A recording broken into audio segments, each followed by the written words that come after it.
Hey les abonnés, comment allez-vous? Et n'oublie pas, si t'es pas abonné, t'as juste à cliquer sur le bouton rouge en dessous de la vidéo, c'est gratuit.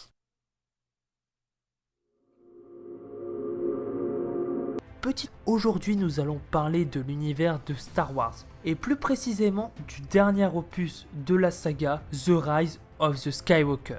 Dans cette vidéo, je vais parler d'éventuelles parties du film abandonnées ou non exploitées. On va parler aussi de la version de Colin Trevorrow et ensuite je vais théoriser sur ce qui aurait pu se passer dans la bataille finale de Star Wars 9. Passons à la théorie.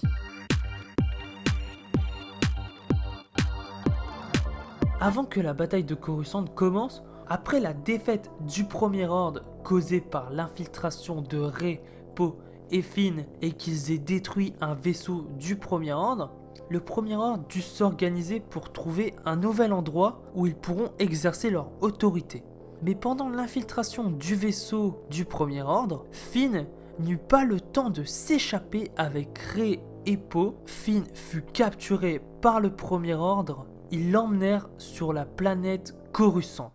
C'est d'ailleurs là où le Premier Ordre a décidé de trouver sa nouvelle base. Finn devient un esclave au service du Premier Ordre, car Coruscant n'est plus un havre de paix, mais une planète gouvernée sous l'emprise du Premier Ordre, où ils exercent leurs lois sans aucune pitié. Mais la Résistance décida d'envoyer deux droïdes d'infiltration qui n'étaient d'autres que C3PO et R2D2 sur Coruscant pour sauver Finn des mains du Premier Ordre. Mais quand C3PO et R2D2 atterrirent sur Coruscant, ils se rappelèrent qu'ils étaient déjà venus sur cette planète. Et quand ils atterrirent, ils virent que Coruscant n'était plus qu'un havre de désolation et de silence. Mais C3PO et R2D2 n'abandonnèrent pas pour autant.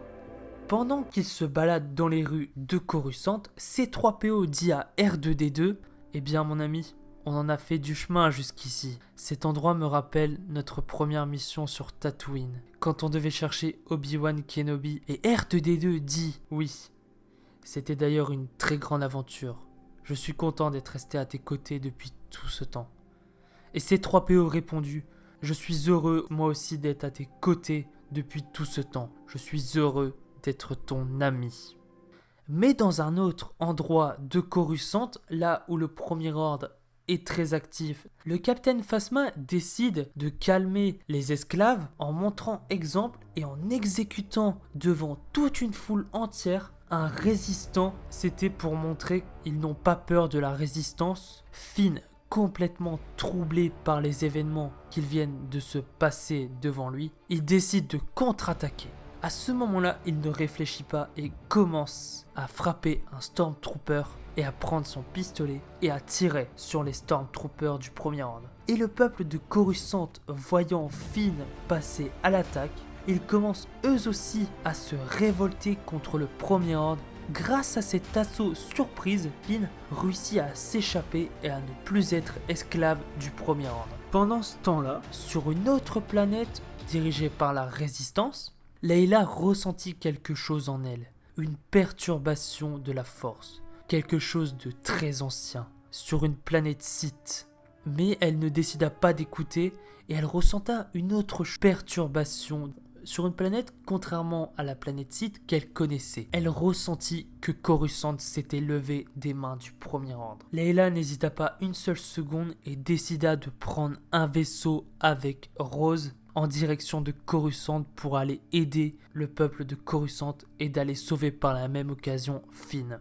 Leila réussit à atterrir grâce à sa ruse de pilotage qu'Han Solo lui avait appris pour berner le Premier Ordre. Rose d'ailleurs était complètement bluffée par la conduite de Leila, une manœuvre parfaite. Il réussit à atterrir et à retrouver C3PO R2D2 dans les rues désolées de Coruscant. C3PO et R2D2 ont eu l'idée d'envoyer une balise de repérage et il ne manquait plus qu'à retrouver Finn. Rose essayait de contacter Finn. Finn réussit à répondre, mais nous voyons des tirs de blaster à travers la communication et Finn qui court dans tous les sens pour échapper au premier ordre. Il était d'ailleurs en train de fuir des troupes du premier. Finn essaya d'envoyer malgré tout ses coordonnées au vaisseau de Layla pour qu'il puisse être récupéré sur le chemin. Il réussit à retrouver Finn et à s'échapper des troupes du premier ordre et des vaisseaux. Finn entra dans le vaisseau et il allait remercier Rose de sa manœuvre de pilotage et aussi de l'avoir sauvée. Mais quand Finn aperçut Layla Organa dans le vaisseau, Finn resta confus. Il était impressionné par la manœuvre et la conduite de Layla. Il décida de se poser et Layla commença à expliquer son plan et le rôle de chaque personne dans ce plan. Le but de ce plan est très simple. Il faut entrer dans le centre de communication de Coruscant gardé par le premier ordre, désactiver le blocage de transmission pour que Layla puisse diffuser son message à tous les habitants de Coruscant. Finn, Rose et R2D2 et C3PO réussissent à entrer dans le centre de communication de Coruscant et réussissent à rediriger toutes les transmissions de la planète Coruscant sur la fréquence de Layla qui commença à se préparer à diffuser son message en le transmettant par l'intermédiaire de BB-8 pour éviter que le premier ordre puisse localiser le message de Layla. BB-8 réussit à le diffuser dans toute la planète de Coruscant. Ce message dit « Peuple de Coruscant, vous n'êtes pas seul. La résistance viendra à votre aide. Mais pour cela, il faut que tous les habitants de Coruscant puissent prendre part à la bataille. Je sais que vous n'avez pas l'habitude, mais peuple de Coruscant, si vous voulez récupérer votre planète libre, aidez-nous. Vous êtes notre seul espoir. » Tous les habitants de Coruscant reçurent le message de Layla. Que ce soit dans les bas-fonds de Coruscant jusqu'à la surface, tout le monde reçut ce message. Les habitants n'hésitaient pas une seule seconde à récupérer la liberté de leur planète. Beaucoup d'habitants décident de rejoindre le côté de la résistance pour les aider à prendre part à la grande bataille de Coruscant.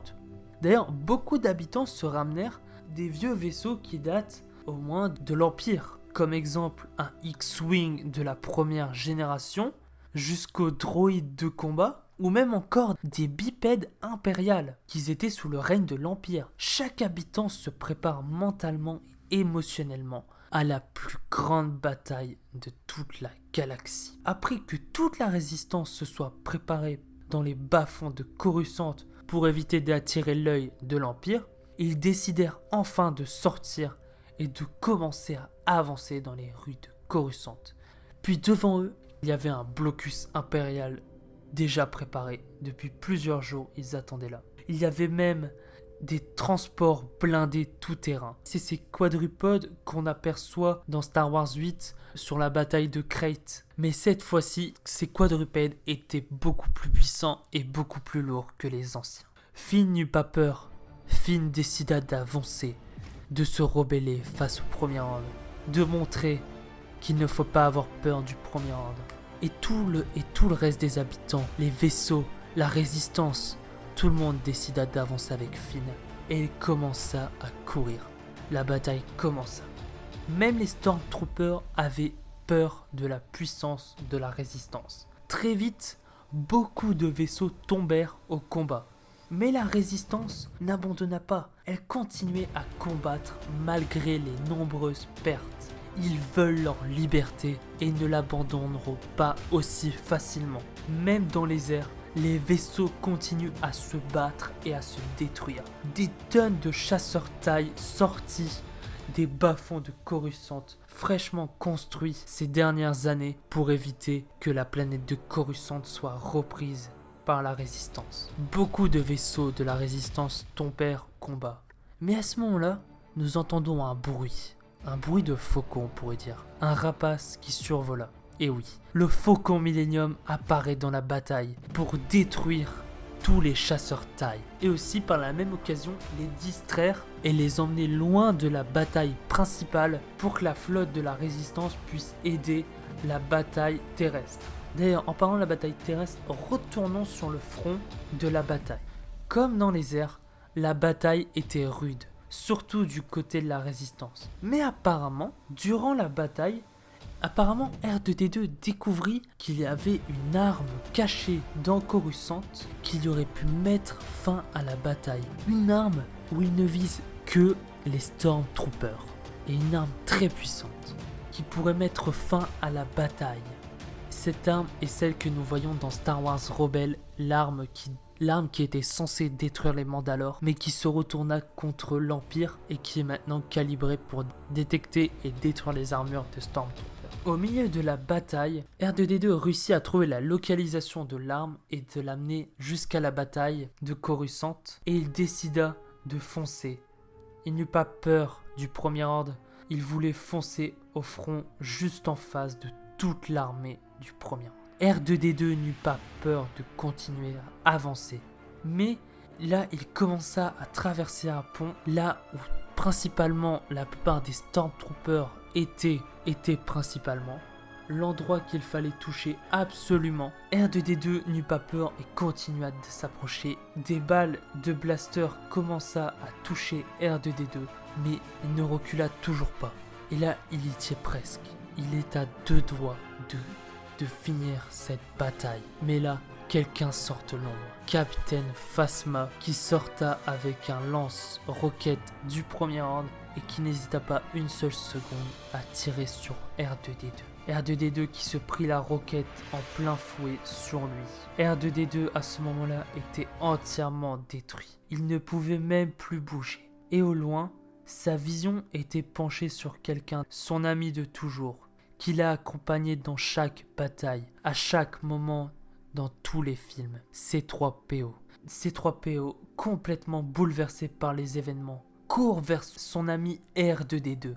Et C3PO s'effondre par terre devant son ami R2. C3PO décida de serrer une dernière fois R2D2 dans ses bras. R2D2 dit « Au revoir, mon cher ami ».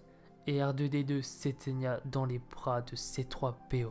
BB-8, lui aussi complètement dévasté par les événements, il décida de terminer l'avancée d'R2D2.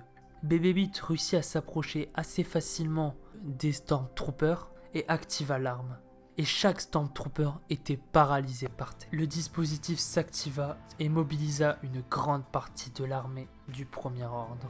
Puis la résistance réussit à avancer dans le camp ennemi jusqu'à anéantir l'armée du Premier Ordre. Hux, qui n'avait pas pris part à la bataille comme un lâche, observa tout au loin la défaite cuisante du Premier Ordre, qui se faisait totalement anéantir. Hux, si Kylo Ren aurait eu part de ces informations, Kylo Ren n'aurait jamais pardonné d'une telle erreur. Voyant que la bataille est terminée pour le Premier Ordre, Hux décida de prendre un sabre laser rouge et s'agenouilla par terre, tel un samouraï, et se planta le sabre laser dans le corps, tel un sacrifice d'un samouraï, sachant que la bataille était déjà perdue. Sachant que le général Hux est mort, mais aussi Captain Phasma totalement immobilisé par la bombe, et que Kylo Ren ne se trouvait pas sur Coruscant à ce moment-là, l'armée du Premier Ordre, complètement déstabilisée par les événements, essayait de contre-attaquer, mais ses manœuvres furent totalement inefficaces face au reste de l'armée de la Résistance. Le Premier Ordre n'eut d'autre choix que de se rendre face à la Résistance. Et voilà, cette théorie sur la bataille de Coruscant dans la version de Colin Trevorrow pour Star Wars 9 est terminée. J'espère que ça vous a plu. Dites-moi ce que vous avez pensé de cette théorie. Dites-moi ce que vous auriez pensé, vous, ce qui aurait pu être différent dans la bataille de Coruscant. N'oubliez pas aussi le petit like, ça me motive énormément pour mes futures vidéos. Aussi de partager un maximum à toute la galaxie pour que tout le monde puisse être au courant de cette vidéo. Et enfin, le plus important, de vous abonner. Ça me fait énormément plaisir. Et aussi d'activer la petite cloche pour ne rater aucune vidéo. Enfin bref. Et aussi, il y a mon compte Instagram qui s'affiche actuellement sur l'écran et il est aussi en description. Passez une bonne journée ou soirée. C'était Ciné Show, le cinéman de la situation. Ciao.